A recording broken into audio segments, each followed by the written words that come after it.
Hello everyone, कैसे हैं आप सब। एक बार पुनः शिव कोचिंग क्लासेस पर स्वागत है। उम्मीद करता हूं आप सब अच्छे होंगे, मस्त होंगे, बेहतर होंगे, आपकी पढ़ाई बेहतर चल रही होगी। क्लास 12th केमिस्ट्री एनसीईआरटी में बच्चों आज हम बात करेंगे एल्कोहल का विहाइड्रोजनीकरण और एल्कोहल का ऑक्सीकरण। और बच्चों इसके पहले भी हमने वीडियोज प्रोवाइड किया है, वो आपको प्लेलिस्ट में क्रम से मिल जाएगा। जो बच्चे चैनल पे पहली बार आए हैं तो चैनल को सब्सक्राइब कर लें। नोट्स नहीं लिए हैं तो मेरे पर्सनल व्हाट्सएप नंबर पर आप कांटेक्ट कर सकते हैं 9685299149 9685299149 9685299149। ये मेरा पर्सनल व्हाट्सएप नंबर है बच्चों। चलिए शुरू करें। यहाँ पर आपका विहाइड्रोजनीकरण है। विहाइड्रोजनीकरण का मतलब होता है बच्चों किसी भी यौगिक से, किसी भी अणु से हाइड्रोजन निकल रहा है तो विहाइड्रोजनीकरण हो गया। और बी को हटा दो तो बचता है हाइड्रोजनीकरण। तो हाइड्रोजनीकरण मतलब ग्रहण होना और विहाइड्रोजनीकरण मतलब हाइड्रोजन का निकलना। सिंपल है। जब भी हाइड्रोजनीकरण शब्द आएगा मतलब किसी यौगिक में हाइड्रोजन का जुड़ना, और जब भी विहाइड्रोजनीकरण शब्द आ जाएगा बच्चों तो हाइड्रोजन का निकलना विहाइड्रोजनीकरण कहलाता है। सिंपल, समझ में आ गया। तो विहाइड्रोजनीकरण में यहां पे एल्कोहल के अणु से हाइड्रोजन निकलेगा तो जो आपका एल्कोहल में OH समूह रहता है बच्चों, इसके हाइड्रोजन के साथ अल्फा हाइड्रोजन परमाणु निकलेगा। अब ये अल्फा हाइड्रोजन परमाणु क्या है, देखिए, चिंता ना करिए, सारा चीज आपको बेसिक से समझाया जाएगा बच्चों। जैसे मैं कहता हूं कि आपके पास एक एल्कोहल का यौगिक है CH3 CH2 CH2OH। अब जो आपका फंक्शनल ग्रुप होता है, जो आपका क्रियात्मक समूह होता है, इससे जुड़ा पहला कार्बन अल्फा कार्बन कहलाता है। और बच्चों इसके साथ जो हाइड्रोजन जुड़ा होगा वो अल्फा हाइड्रोजन कहलाएगा। जो दूसरा कार्बन है वो बीटा कार्बन कहलाता है और जो हाइड्रोजन इससे जुड़ा होगा वो बीटा हाइड्रोजन कहलाएगा। फिर से समझने की कोशिश करना। किसी भी एल्कोहलिक अणु में, यानी आपका एल्कोहल है, कोई भी आपके पास फंक्शनल ग्रुप का यौगिक है, अल्फा कार्बन या अल्फा हाइड्रोजन कब कहलाता है कि फंक्शनल ग्रुप से जुड़ा हुआ पहला कार्बन अल्फा कार्बन कहलाएगा और इसके साथ जुड़ा हाइड्रोजन अल्फा हाइड्रोजन होता है। तो जब विहाइड्रोजनीकरण होगा बच्चों तो ये आपका हाइड्रोजन निकलेगा, साथ में आपका यहाँ पे अल्फा हाइड्रोजन निकलेगा और H2 के रूप में बाहर हो जाएगा। क्या हो जाएगा बच्चों? बाहर हो जाएगा। तो हमारे पास एक यौगिक मिलेगा। जैसे हम प्राथमिक एल्कोहल का बढ़िया एग्जाम्पल आपको समझाते हैं। प्राथमिक एल्कोहल में जैसे आप ले लो बच्चों एथिल एल्कोहल, जैसे यहां पर देखिएगा CH3 CH2OH, ये आपका एथिल एल्कोहल है बच्चों। हम क्या करा रहे हैं? विहाइड्रोजनीकरण। तो याद रखिएगा यहाँ पे ये कॉपर के उपस्थिति में होता है, लगभग 300 डिग्री सेल्सियस ताप पर होता है बच्चों। ठीक है। तो यहां से एक हाइड्रोजन निकलेगा और एक हाइड्रोजन यहां से निकलेगा तो क्या बचेगा बच्चों? CH3। इस कार्बन यानी जो आपका पहला कार्बन, इससे एक हाइड्रोजन निकल गया है और यहां का भी हाइड्रोजन निकल गया है तो O बचा बच्चों और H2 जो है वो बाहर हो गया। बताओ कितना सिंपल रिएक्शन है, कितना सिंपल है। प्राथमिक एल्कोहल का जब विहाइड्रोजनीकरण हुआ है तो आपका क्या बना बच्चों? एल्डिहाइड। आगे चलकर जब एल्डिहाइड पढ़ाऊंगा वहां भी ये काम आएगा। जब आपको एल्डिहाइड का ग्रुप बनेगा तो एल्डिहाइड बनाने की विधि में ये आपको एल्कोहल से कैसे एल्डिहाइड बनता है, तो आपका ये एसिटेल्डिहाइड बना दिया बच्चों। क्या बना दिया? प्राथमिक एल्कोहल जिसे एथिल एल्कोहल कहेंगे और ये आपका एसिटेल्डिहाइड बन गया। क्या बन गया? एसिटेल्डिहाइड। देखिएगा मैंने यहां पर बच्चों अल्फा हाइड्रोजन को निकालना है OH समूह के साथ साथ। अब देखना थोड़ा सा, अब द्वितीयक एल्कोहल लेकर चलता हूं बच्चों। द्वितीयक एल्कोहल के लिए मुझे क्या करना पड़ेगा? दो एल्किल ग्रुप रहेगा फंक्शनल ग्रुप के साथ जुड़े कार्बन के पास। जैसे OH है बच्चों, इसके साथ जो कार्बन है इसके साथ दो एल्किल ग्रुप रहेगा। ये आपका CH3 हो गया, ये CH3 हो गया। टोटल वैलेंसी 4 होते, एक हाइड्रोजन जोड़ना पड़ गया। बाकी उत्प्रेरक आपका वही सेम रहेगा, कॉपर ही, 300 डिग्री सेल्सियस ताप पर, 300 डिग्री सेल्सियस ताप पर। अब होगा क्या बच्चों? अल्फा हाइड्रोजन निकलेगा तो क्या बचेगा? CH3C और आपका CH3 हो गया। अब यहां से हाइड्रोजन निकल गया, केवल ऑक्सीजन बचा, प्लस में H2 बाहर हो गया बच्चों।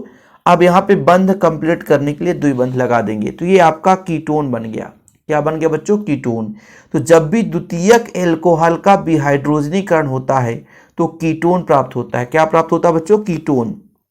ठीक है, कोई दिक्कत तो नहीं है?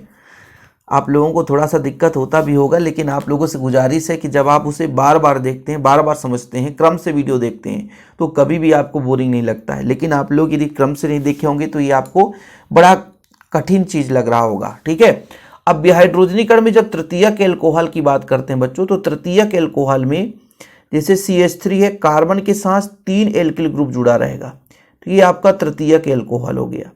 ठीक है, अब यहाँ पे तो साला अल्फा हाइड्रोजन दिख ही नहीं रहा है, अल्फा हाइड्रोजन तो दिख ही नहीं रहा है, तो यहाँ पर ये विहाइड्रोजनीकरण ना होकर के निर्जलीकरण की क्रिया देता है। तृतीयक जो एल्कोहल है बच्चों, वो आपका विहाइड्रोजनीकरण की क्रिया ना देकर निर्जलीकरण की क्रिया होती है। निर्जलीकरण की क्रिया का मतलब है किसी न किसी, अब अल्फा हाइड्रोजन नहीं है तो बीटा हाइड्रोजन को निकालेगा, जैसा भी करेगा लेकिन निकालेगा। जैसे आपका CH3 है, मान के चलता हूं इस कार्बन से हाइड्रोजन निकल गया, तो यहाँ पर बचा CH2 और आपका CH3 है। इस बार बच्चों पूरा का पूरा H बस नहीं निकला, OH पूरा निकल जाता है और एक H लेकर H2O बना लेता है। हाँ, इस कार्बन की बंध कंप्लीट नहीं है तो द्विबंध लगा देंगे, और जिस भी कार्बनिक यौगिक में द्विबंध कार्बन कार्बन के बीच हो गया मतलब वो एल्कीन हो गया बच्चों। तो तृतीयक एल्कोहल का जब विहाइड्रोजनीकरण होता है तो विहाइड्रोजनीकरण के स्थान पर वहां पर निर्जलीकरण हो जाता है, जल का अणु बाहर निकल जाता है। ठीक है बच्चों, बोले सर बड़ा लंबा चौड़ा कहानी बता दे, कुछ समझ में नहीं आया। देखो, विहाइड्रोजनीकरण में उत्प्रेरक जो आपका कॉपर रहेगा 300 डिग्री सेल्सियस ताप पर होगा, ये चीज क्लियर है। अल्फा हाइड्रोजन निकलेगा, लेकिन तृतीयक एल्कोहल में अल्फा हाइड्रोजन होता ही नहीं है।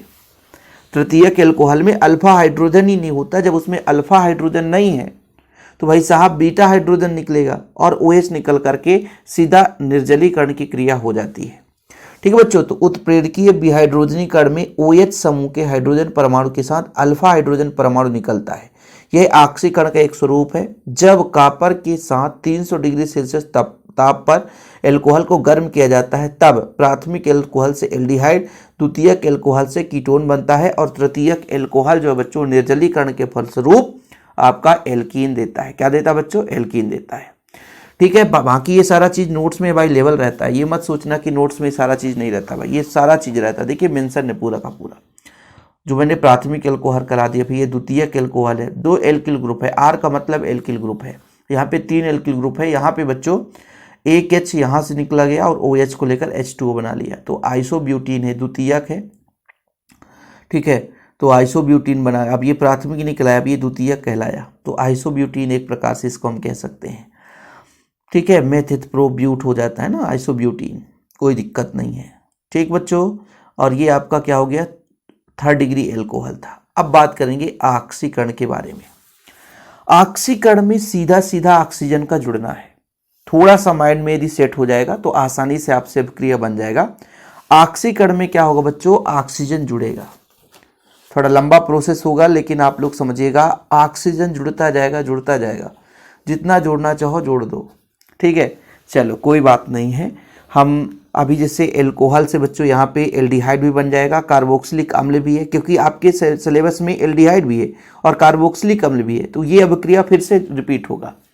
बार बार मैं कहता हूं कि ये अभिक्रिया फिर से रिपीट होगा, तो आप परेशान मत होना बच्चों।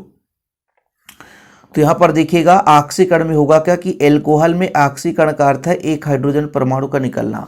देखिए बच्चों, एक हाइड्रोजन परमाणु निकल रहा है ऑक्सीकरण में, समझना, यदि एक हाइड्रोजन परमाणु निकल रहा है तो उसके जगह एक ऑक्सीजन परमाणु जुड़ेगा। किसी भी अणु से धन विद्युतीय तत्वों का निकलना या ऋण विद्युतीय तत्वों का जुड़ना आपका ऑक्सीकरण कहलाता है। धन विद्युतीय तत्व निकलेगा तभी तो ऋण विद्युतीय तत्व जुड़ेगा। यदि धन विद्युतीय तत्व नहीं निकलेगा तो ऋण विद्युतीय तत्व कहां से जुड़ पाएगा? तो ऑक्सीकरण में ऑक्सीजन का जुड़ना या ऋण विद्युतीय तत्वों का जुड़ना ऑक्सीकरण कहलाता है। इसके जगह हम ऐसा भी परिभाषा दे सकते हैं कि किसी परमाणु के साथ किसी परमाणु से हाइड्रोजन निकलेगा तो वहां भी ऑक्सीकरण की क्रिया होती है बच्चों। जैसे एग्जाम्पल लेकर चलता हूं, एग्जाम्पल के बिना तो कुछ समझना संभव नहीं है भाई, है ना। चलिए यहां पर आपको थोड़ा सा एल्कोहल में ये पता होना चाहिए बच्चों, जैसे मैं कहता हूं कि CH3 CH2 CH2OH है, ये आपका एल्कोहल है। ये क्या है बच्चों? एल्कोहल है। इसमें ऐसा भी तो कह सकता हूं कि ये जो कार्बन था, ये जो आपका पहला कार्बन है, अल्फा कार्बन है, तो इसमें आपके पास 2 हाइड्रोजन जुड़े थे और आपका OH जुड़ा हुआ है। अब इसमें से यदि ऑक्सीकरण की क्रिया होगी तो या तो ऑक्सीजन जुड़े या तो हाइड्रोजन निकल जाए। तो जब ये हाइड्रोजन निकलता है तो आपके पास बचता है CHO, जो ये आपका एल्कोहल था। जो आपका एल्कोहल था वो किस में बदल गया बच्चों? एल्डिहाइड में। किस में बदल गया? एल्डिहाइड में।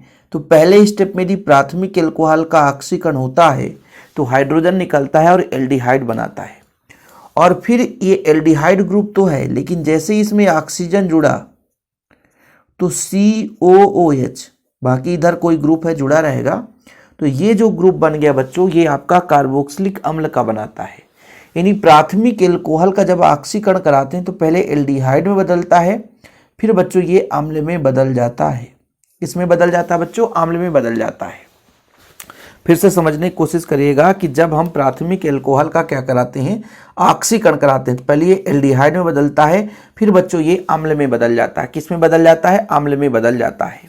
अब जैसे इसका बढ़िया रासायनिक समीकरण से समझाइए सर। देखो, आपको मैं कहता हूं कि ये आपका बच्चों यहाँ पे आपका CH3 है, CH2 है और OH है। ठीक, इसका हम ऑक्सीकरण करा रहे हैं, तो आपका यहाँ से एक H और एक H यहाँ से निकला तो बना दिया CH3CHO। फिर अगले स्टेप में जब ये ऑक्सीकरण हुआ बच्चों तो ये बना दिया CH3COOH, एसिटिक अम्ल बना दिया। ये आपका एसिटाल्डिहाइड है, ये आपका एथिल एल्कोहल है। तो प्राथमिक एल्कोहल जब ऑक्सीकृत होता है तो पहले एल्डिहाइड में बदलता है और फिर ये अम्ल बना देता है बच्चों। और यहाँ पर ध्यान देने योग्य ये वाली बात है, इसमें कार्बन की संख्या में परिवर्तन नहीं हुआ। यानी प्राथमिक एल्कोहल का जब ऑक्सीकरण होता है तो कार्बन की संख्या में कोई बदलाव नहीं होते हैं। जितने कार्बन परमाणु स्टार्ट में लिए हैं एल्कोहल में, उतने ही कार्बन परमाणु अम्ल के भी होते हैं। ठीक है, अब इसको हम ऐसा यहाँ पे अरेंज करते तो CH3 हो जाता, C इसके पास 2 हाइड्रोजन है और OH हो जाता। तो चाहे आप इस हाइड्रोजन को निकालते चाहे नीचे वाले को, ये निकल जाता, तो ये बनाता बच्चों CH3CHO, एसिटाल्डिहाइड, वही चीज़ है। फिर बाकी ऑक्सीकरण होता तो यही आपका उत्पाद बन जाता। तो जब भी हम प्राथमिक एल्कोहल का ऑक्सीकरण करते हैं बच्चों, तो प्राथमिक एल्कोहल का ऑक्सीकरण करते हैं तो पहले वो एल्डिहाइड में बदलता है, फिर वो अम्ल में बदल जाता है। ठीक है, यह जो एल्कोहल होता है पहले एल्डिहाइड में फिर अम्ल में परिवर्तित होता है, और दोनों में कार्बन परमाणु की संख्या वास्तविक एल्कोहल में उपस्थित संख्या के समान होता है। मतलब जितना एल्डिहाइड में कार्बन है उतना प्राथमिक एल्कोहल और अम्ल में भी रहेगा, ध्यान रखिएगा। यानी क्योंकि भाई जितना एल्कोहल में हम कार्बन की संख्या लेकर चलते हैं उसी आधार पर आगे काम होता है। तो यहाँ पर ये चीज़ नोट रखना। ओके, कोई दिक्कत तो नहीं है। अब यहाँ से थोड़ा सा जब द्वितीयक एल्कोहल में जाते हैं, इसमें थोड़ा सा ऑक्सीकरण की क्रिया डिफरेंस हो जाता है। यह कीटोन में ऑक्सीकृत होता है। मतलब बच्चों जो आपका द्वितीयक एल्कोहल है वो कीटोन में बदलेगा। देखिए, आपको पहली बात तो ये याद रखना है कि यदि हाइड्रोजन निकला तो वहां पे ये क्लियर है कि भाई साहब ऑक्सीकरण की अभिक्रिया हुई है, क्योंकि हाइड्रोजन का निकलना ऑक्सीकरण है। धन विद्युतीय तत्व तो निकलेगा तो ऑक्सीकरण है, वहां पे यदि आपका ऑक्सीजन जुड़ गया तो भी ऑक्सीकरण है। द्वितीयक एल्कोहल क्या करता है बच्चों? कीटोन में ऑक्सीकृत होता है एवं कीटोन सरलता से अम्ल में परिवर्तित नहीं हो सकता। प्रबल ऑक्सीकरण पर कीटोन का विघटन अम्ल में होता है, अतः कार्बन परमाणु की संख्या कीटोन तक समान रहती है, किंतु अंतिम क्रियाफल में कार्बन परमाणुओं की संख्या कम हो जाती है। देखिएगा, अभिक्रिया कराएंगे तभी तो मजा आएगा, बिना अभिक्रिया के संभव ही नहीं है। हम द्वितीयक एल्कोहल लेकर चलते हैं बच्चों। सिंपल भाषा में द्वितीयक एल्कोहल 2 एल्किल ग्रुप जोड़ देते हैं CH के साथ। ठीक है, चलो ये हो गया मेथेट प्रोप। ठीक है, आइसोप्रोपिल एल्कोहल ऐसा बोल सकते हैं इसको। अब यहां पर बच्चों ऑक्सीकरण की क्रिया कराएंगे, तो यहां से हाइड्रोजन निकाल दें। तो हाइड्रोजन जब निकलेगा तो ये कीटोन में बदलेगा, जैसे CH3 है, C है, CH3 है, और यहां से H निकला बच्चों तो आपका ये डबल बॉन्ड बनाएगा और ये कीटोन में बदल गया। अभी यहां पर देख लो कि किसी प्रकार से कार्बन की संख्या में कोई बदलाव नहीं हुआ है, किसी भी प्रकार से कार्बन की संख्या में कोई बदलाव अभी नहीं हुआ है। यहां से आपका हाइड्रोजन निकल गया है और ये हाइड्रोजन 2 H है बच्चों, ऑक्सीजन के साथ ये H2O के रूप में बदल जाएंगे। ऑक्सीकरण की क्रिया हो रही है तो ऑक्सीजन की संख्या बहुत ज्यादा है। अभी दोनों हाइड्रोजन निकाले, वहां भी निकाले, यहां भी निकाले, ठीक है। सेम कंडीशन, अभी कुछ भी परिवर्तित नहीं हुआ है, हाइड्रोजन निकला है, दोनों से हाइड्रोजन निकला, H2 ऑक्सीजन के साथ क्रिया करके वो H2O में बदल गया, ठीक है। क्योंकि भाई साहब हम वहां पे भी बात किए थे कि अल्फा हाइड्रोजन निकला था प्राथमिक एल्कोहल में। अब ये जब अगले स्टेप में ऑक्सीकृत होता है बच्चों, तो प्रबल ऑक्सीकारक की उपस्थिति में ऑक्सीकरण की क्रिया होती है, जैसे KMnO4। तो इसमें कार्बन की संख्या में बदलाव आ जाता है। जैसे आपने CH3 देखा बच्चों, तो CH3 हो गया, ठीक है, और ये आपका C है, ऑक्सीजन है, और ऑक्सीजन जुड़ करके H ले लिया। अब यहाँ पे आपका एक H यहाँ चला गया तो HCOOH ये बना लिया, तो 2 यौगिक बना देता है। द्वितीयक एल्कोहल में अम्ल तो बनता है, लेकिन बच्चों आपका ये एसिटिक अम्ल है, एसिटिक अम्ल है। क्या है बच्चों? एसिटिक अम्ल है। और ये क्या है बच्चों? फार्मिक अम्ल है। क्या है? फार्मिक अम्ल है। बताओ किस बच्चे को क्या प्रॉब्लम है? द्वितीयक एल्कोहल का जब भी हम ऑक्सीकरण कराते हैं तो पहले क्या बनाता है? वो कीटोन में बदलता है और फिर प्रबल ऑक्सीकारक की उपस्थिति में वो कम कार्बन वाले अम्ल के रूप में रूपांतरित हो जाता है। ये आपका द्वितीयक एल्कोहल का बच्चों ऑक्सीकरण हुआ। अब बात कर लेते हैं तृतीयक एल्कोहल के ऑक्सीकरण के बारे में। अभी जैसा कि आपने प्राथमिक और द्वितीयक दोनों एल्कोहल में ये देखा कि दोनों में से अल्फा हाइड्रोजन निकल रहा था। जैसे यहाँ पे देखो ये अल्फा हाइड्रोजन है, OH से जुड़ा जो कार्बन है वो अल्फा कार्बन होता है बच्चों, और उससे जुड़ा हाइड्रोजन अल्फा हाइड्रोजन होता है। अब जो तृतीयक एल्कोहल होगा उसमें तो आपका अल्फा हाइड्रोजन ही नहीं रहेगा, ये 3 एल्किल ग्रुप तो हो गया और ये आपका OH। यदि मैं कहूं कि साधारण ऑक्सीकरण अवस्था में इसका ऑक्सीकरण होगा तो बिल्कुल ऐसा अभिक्रिया इसमें नहीं होता है, केवल तीव्र ऑक्सीकरण की क्रिया होगी। तीव्र ऑक्सीकारक जैसे आपका नाइट्रिक अम्ल वगैरह हो गया, इसके उपस्थिति में क्रिया होती है। यदि आप सोचोगे कि नॉर्मल सामान्य अभिक्रिया हो जाए तो इसमें अल्फा हाइड्रोजन नहीं होता है। तृतीयक जो हमारा एल्कोहल होता है बच्चों, इसमें आपका अल्फा हाइड्रोजन नहीं होता है। इस कारण से अल्फा हाइड्रोजन ना होने के कारण ये अभिक्रिया नहीं होती है। लेकिन सांद्र HNO3 ले लो आप, तीव्र ऑक्सीकरण सांद्र बिल्कुल अम्ल है बच्चों, अम्ल की उपस्थिति में ये क्रिया करता है, ठीक है, और अम्ल बनाएगा लास्ट में टूट टाट के भी, भले ही वो कार्बन डाइऑक्साइड जो भी बना ले, लेकिन ये अम्ल में बदल जाता है। चलिए तृतीयक एल्कोहल का हम ऑक्सीकरण आपको समझा देते हैं एक एक स्टेप से। एक पहला तृतीयक एल्कोहल कुछ इस प्रकार से लेते हैं। CH3 बच्चों, CH3 है और CH3 है, 3 एल्किल ग्रुप है, OH है, ये आपका तृतीयक एल्कोहल है। अब बच्चों ये जैसे प्रबल आपका ऑक्सीकारक HNO3 है, नाइट्रिक अम्ल है, इसके उपस्थिति में होता है।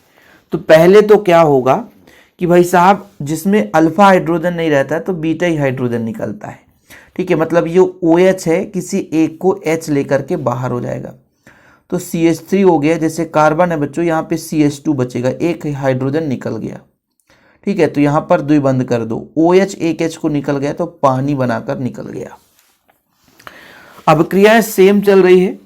अब थोड़ा सा यहाँ पर आप समझिएगा, यहाँ पे बच्चों ऑक्सीकरण की क्रिया होगी तो ये कीटोन में बदलता है। किस में बदल जाता है? कीटोन में बदल जाता है। देखिएगा कैसे कीटोन में बदलता है।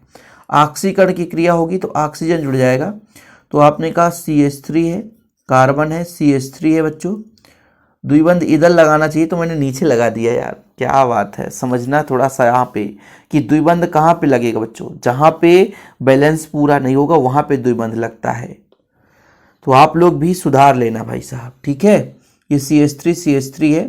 अब यहाँ पे बच्चों आप लोगों को इस CH2 को हटा दो और सीधा ऑक्सीजन जोड़ दो, तो ये आपका कीटोन है जिसको हम एसीटोन के नाम से जानते हैं। क्या जानते हैं बच्चों? एसीटोन। कीटोन है जिसको हम एसीटोन के नाम से जानते हैं। अब साथ में जो आपका CH2 है ना, वो ये बनाता है HCOOH। ये फार्मिक अम्ल में बदल गया है, फार्मिक अम्ल में बदल जाता है। अगले स्टेप में जो आपका ये कीटोन है, तो कीटोन का आप लोगों ने अभी जस्ट इसके पहले ऑक्सीकरण पढ़ ही लिया कि यदि कीटोन आ गया है तो ये ऑक्सीकरण करके 2 स्थिति में बदल सकता है। ठीक है, यदि तीव्र ऑक्सीकारक है इसलिए तो आपका पहले एसिटिक अम्ल में बदलेगा, CH3COOH में बदलता है बच्चों। जो कार्बन रहता है वो आपका कार्बन डाइऑक्साइड, तीव्र ऑक्सीकारक के कारण ये कार्बन डाइऑक्साइड बनाता है। यदि नॉर्मल ऑक्सीकरण की क्रिया होती तो ये आपका डायरेक्ट एक और फार्मिक अम्ल बना लेता, और साथ में H जो बचेगा वो आपका H2O के रूप में बाहर हो जाएगा। ये अभिक्रिया होती है बच्चों, लेकिन यहाँ पर ऑक्सीकारक जो होता है वो क्या रहेगा? HNO3, प्रबल ऑक्सीकारक HNO3। ठीक है, ये अभिक्रिया कंप्लीट हो जाती है। तो ये आपका ऑक्सीकरण भी क्लियर हुआ है भाई। थोड़ा सा आपको धैर्य बनाकर काम करना होगा। जैसे देखिए तृतीयक एल्कोहल था, इसका ऑक्सीकरण हुआ बच्चों, ये किस में बदला आपका, है ना, ये आपका एल्कीन बनाया, आइसोब्यूटीन है। 4 कार्बन है तो आइसोब्यूटीन है। ठीक है, इसके बाद ये एसीटोन, कीटोन बदला फार्मिक अम्ल, और फिर इसका हमने जब एसीटोन को अभिक्रिया कराया तो एसीटोन सीधा आपके फार्मिक एसिटिक अम्ल में बदलता है, और जो एक्स्ट्रा कार्बन है वो कार्बन डाइऑक्साइड और पानी बना लेता है। तो ये हुआ बच्चों आपका प्राथमिक, द्वितीयक, तृतीयक एल्कोहल तीनों का आपने विहाइड्रोजनीकरण और ऑक्सीकरण की अभिक्रिया पढ़ी है। भाई थोड़ा सा क्लासेस लंबा चलता है क्योंकि एक एक स्टेप समझाने की कोशिश करता हूँ। बाकी सारा चीज़ नोट्स में भी अवेलेबल रहता है। जिन बच्चों को नोट्स लेना है नोट्स जरूर ले लें प्रॉपर रूप से तैयारी के लिए। फिलहाल अभी के लिए इतना ही। जय हिंद, वंदे मातरम।